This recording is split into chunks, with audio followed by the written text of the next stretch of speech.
Salam sejahtera Malaysia, denyut nadi suara rakyat bergema di channel ini. Jangan lupa tekan butang subscribe, like dan share. Malaysia kita punya, cintai Malaysiaku, kita jaga kita.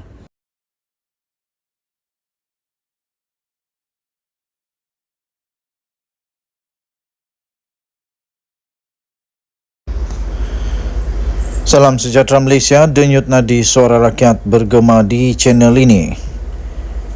Pada satu berita yang baru saja kita terima sebentar tadi, terdapat satu berita yang amat mengejutkan daripada sinarharian.com.my.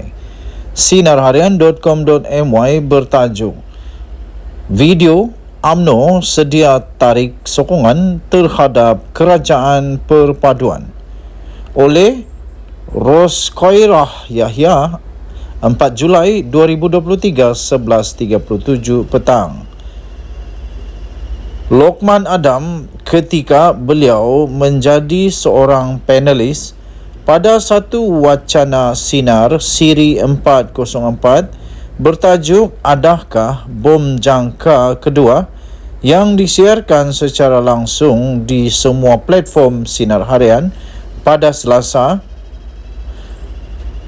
Shah Alam, UMNO bersedia untuk menarik sokongan terhadap Kerajaan Perpaduan sekiranya terdapat pihak yang berani mencabar kedudukan Islam sebagai agama rasmi, keistimewaan Raja-Raja Melayu serta kedudukan istimewa orang Melayu di negara ini.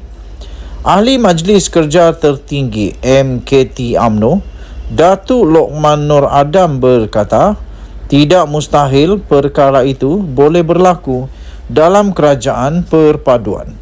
Kerana sebelum ini, UMNO pernah menarik sokongan terhadap bekas Perdana Menteri Tan Sri Muhyiddin Yassin.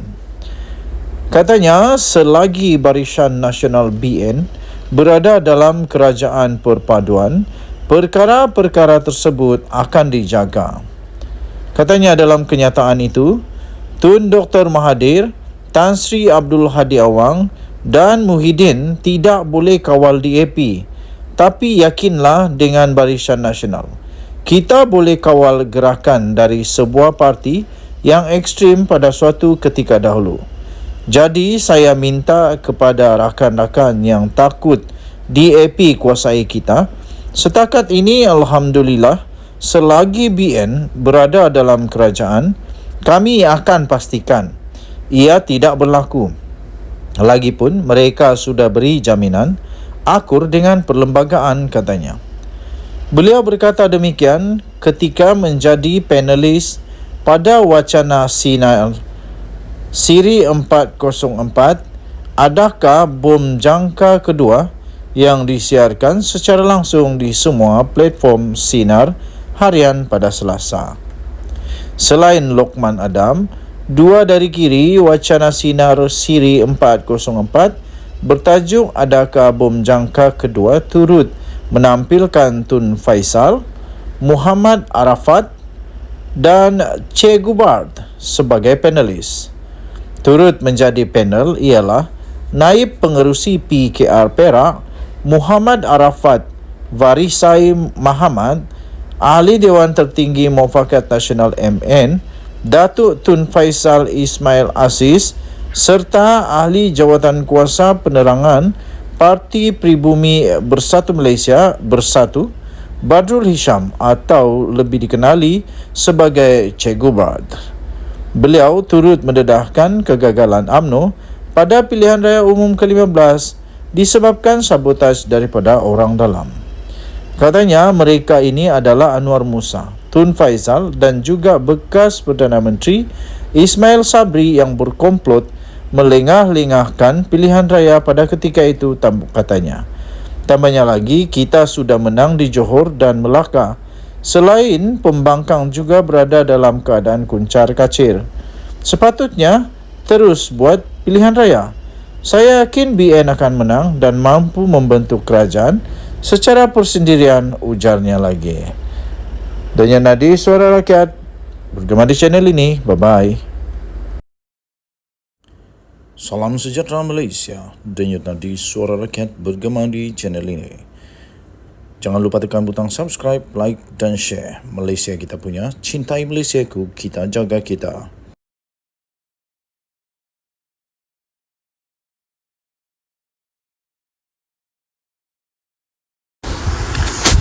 Salam sejahtera Malaysia, denyut nadi suara rakyat bergema di channel ini.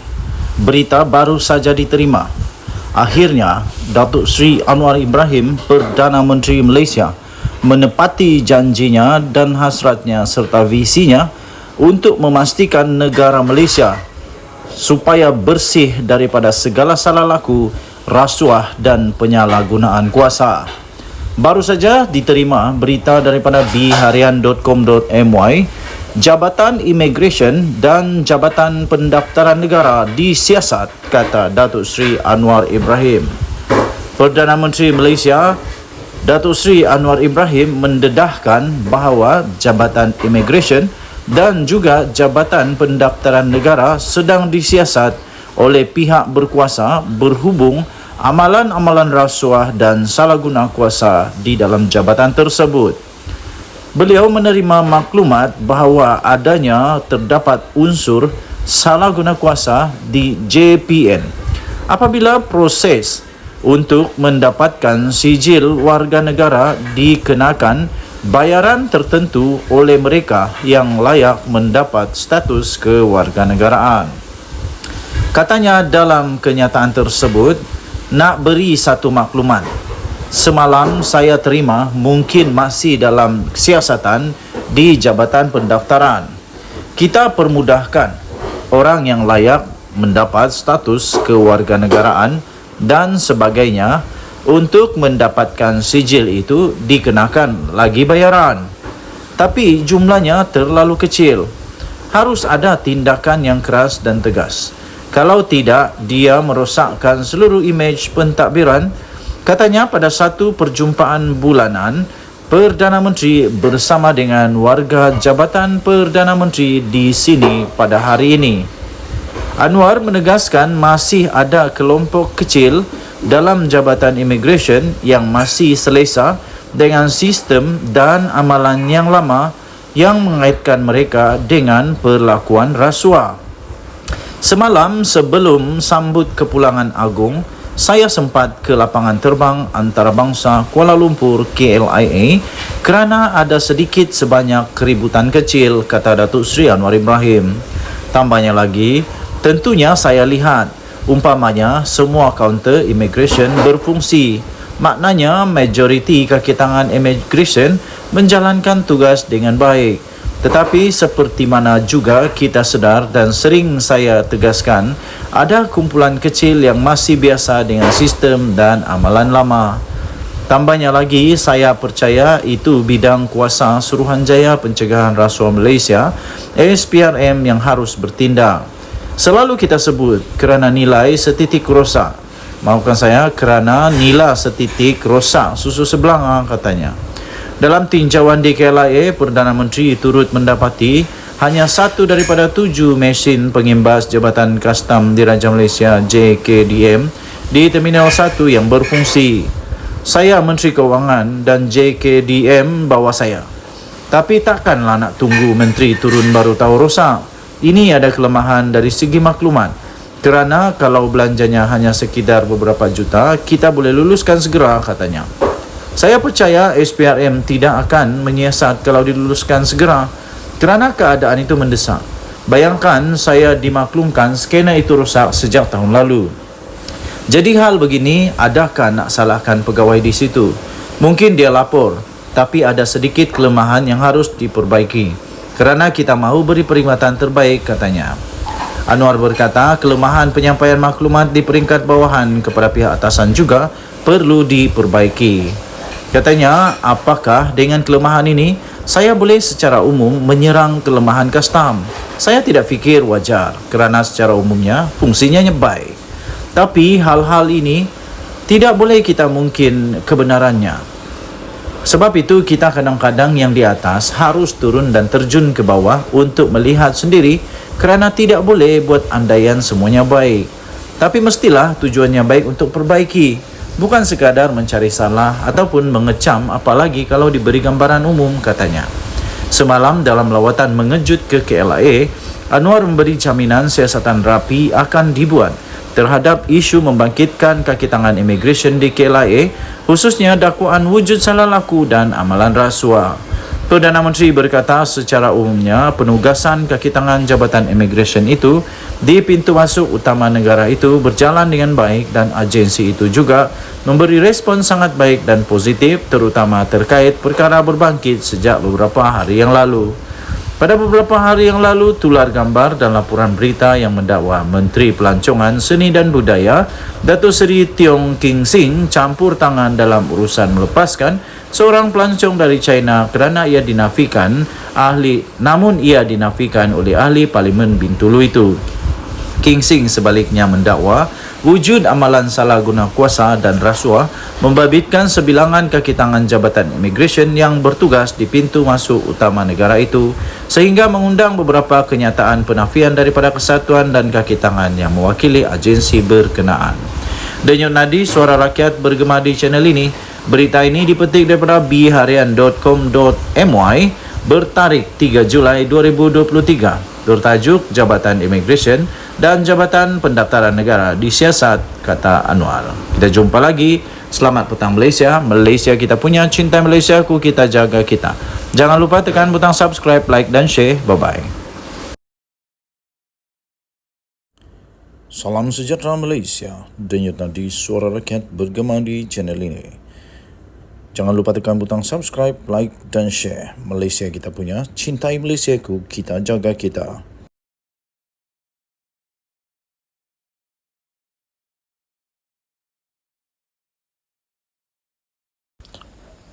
Salam sejahtera Malaysia, denyut nadi Suara Rakyat bergema di channel ini. Selamat pagi tuan-tuan dan puan-puan yang dihormati sekalian.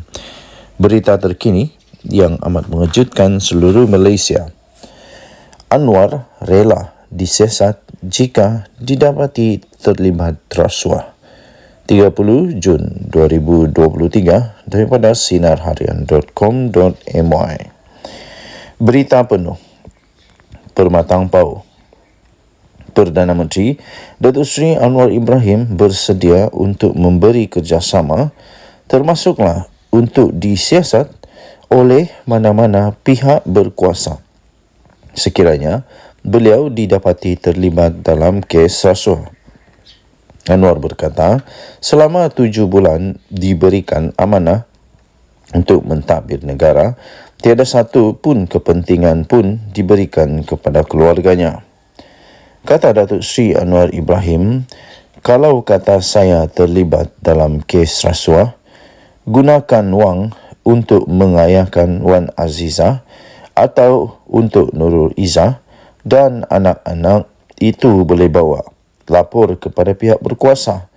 Katanya ketika beliau berucap pada satu kenduri kurban di Masjid Jamek An-Nur di Guak Perahu di seberang Perai Tengah dekat sini. Pada masa yang sama, Anwar juga mengulangi kenyataan bahawa beliau tidak pernah berdendam dengan sesiapa serta tidak pernah mengarahkan Suruhanjaya Pencegahan Rasuah Malaysia SPRM untuk menyiasat mana-mana individu yang terpalit dengan kes rasuah pada ketika ini. Sesiapa sahaja disiasat oleh SPRM. Itu memang kerja SPRM. Saya tidak arahkan kerana saya tidak mahu memfitnah, katanya dalam kenyataan tersebut. Beliau turut menambah, saya sendiri melalui liku-liku hidup yang susah. Jadi apabila ada kuasa, takkan saya nak buat kerja sebegitu, iaitu politik dendam. Kalau lakukannya, maknanya kita serupa saja dengan pemimpin dahulu, kata Datuk Seri Anwar Ibrahim. Perdana Menteri menegaskan tidak akan bertolak ansur dengan mana-mana menteri serta timbalan menteri dalam kerajaan perpaduan mahupun bekas menteri sekiranya mereka terlibat dalam kes rasuah. Menurutnya, dalam perkara itu, semua badan penguat kuasa seperti SPRM, Lembaga Hasil Dalam Negeri LHDN, Bank Negara dan Polis Diraja Malaysia PDRM telah diarahkan untuk menjalankan tanggungjawab dengan tegas dan berani dalam kes rasuah. Anwar berkata komitmennya untuk membentas amalan rasuah diterima baik dan tidak pernah dibantah oleh setiap parti dalam kerajaan perpaduan. Ini termasuk segala perancangan untuk setiap pembangunan di negara ini. Dalam kerajaan ada UMNO, Barisan Nasional, DAP, GRS, Gabungan Rakyat Sabah dan GPS Gabungan Parti Sarawak. Belum pernah saya dapat sekalipun apa-apa bantahan daripada mereka sama ada untuk pembangunan umat Islam, tata kelola dan benteras rasuah. Katanya lagi, saya dengar bantahan dari luar sahaja. Tidak hadapi masalah sebab kita melakukan perbincangan. Maka berilah peluang kita mentadbir negara ini kerana ia hampir rosak. Siapa jadi menteri dan semua kaya raya itu kena tukar, kata Anwar. Denyut tadi Suara Rakyat bergema di channel ini. Jangan lupa untuk tekan butang subscribe, like dan share. Malaysia kita punya, cinta Malaysia aku, kita jaga kita. Kita jumpa lagi. Bye-bye.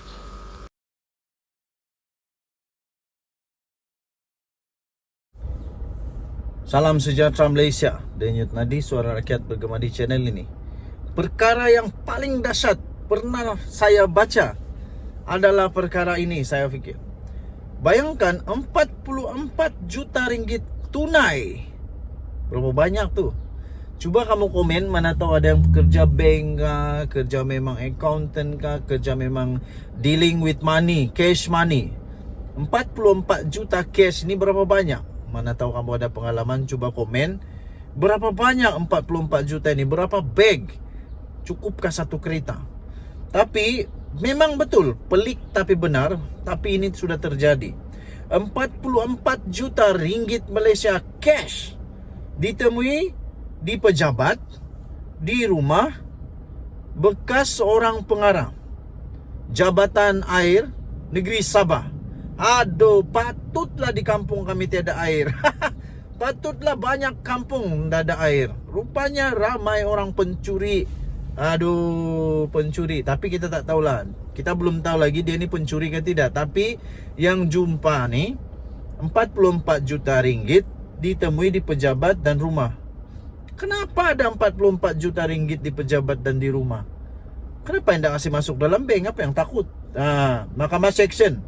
Mahkamah Seksyen di Kota Kinabalu diberitahu bahawa wang tunai melebihi 44 juta ringgit. Punya banyak. Gila, nak buat apa dengan 44 juta ringgit tunai ni? Ditemui di pejabat dan di rumah.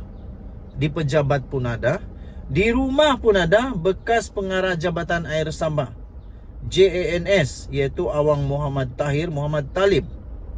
Perkara itu dimaklumkan oleh Ketua Pasukan Serbuan nombor 8, Hishamuddin Muhammad Esa, 49 tahun, semasa pemeriksaan oleh Timbalan Pendakwa Raya DPP Mahadi Abdul Jumaat.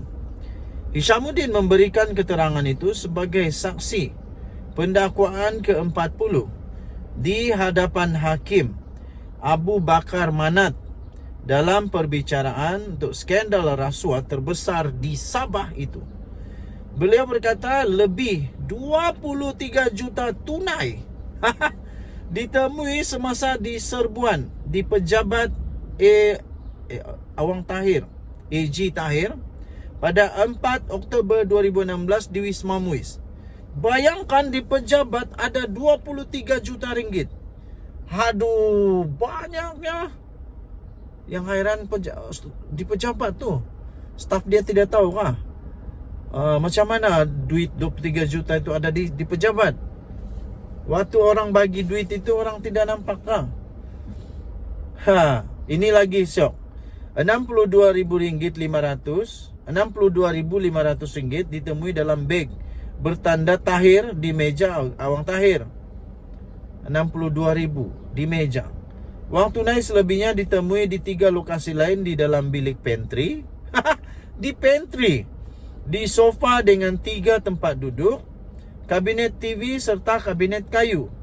Katanya sambil menambah bilik pantry itu di belakang, berada di belakang meja Awang Tahir. Beliau turut memberi keterangan bahawa setiap bungkusan wang di antara RM50,000 dan RM100,000 dan hanya Wang Tahir yang mempunyai akses ke bilik pantry di pejabatnya. Bilik pantry itu adalah bilik dengan papan tanda Go Away di pintunya, di mana timbunan wang tunai dipercayai ditemui dan dirampas oleh Suruhanjaya Pencegahan Rasuah Malaysia. Hishamuddin turut memberitahu pada hari yang sama, lebih daripada RM21 juta ditemui ketika pasukannya menyerbu rumah Wang Tahir di Sembulan. Menjawab satu soalan lain, beliau berkata, lebih RM8 juta ditemui dalam sebuah bilik di tingkat 3 rumah itu. Beliau turut berkata 86 jam tangan berjenama dan mewah serta 921 barang kemas turut ditemui di rumah berkenaan. Saksi itu selanjutnya memberi keterangan bahawa pasukannya kemudian menemui wang tunai RM9 juta dan RM4 juta Malaysia masing-masing di dalam kereta Mazda dan Mercedes-Benz. Kira-kira RM9 juta ditemui dalam sebuah kereta Mazda. Wang itu dimasukkan ke dalam beberapa beg yang disimpan di dalam bonet kereta. Ketika itu kereta diparkir tidak jauh dari pagar rumah yang diletakkan di luar pagar rumah. Sebanyak RM4 juta lagi ditemui di dalam sebuah Mercedes-Benz. Wang itu dimasukkan ke dalam beg dan dimasukkan ke dalam bonet kereta, katanya. Dahsyat tak dahsyat? Sila komen. Denyo Nadi, Suara Rakyat, bergema di channel ini. Bye-bye.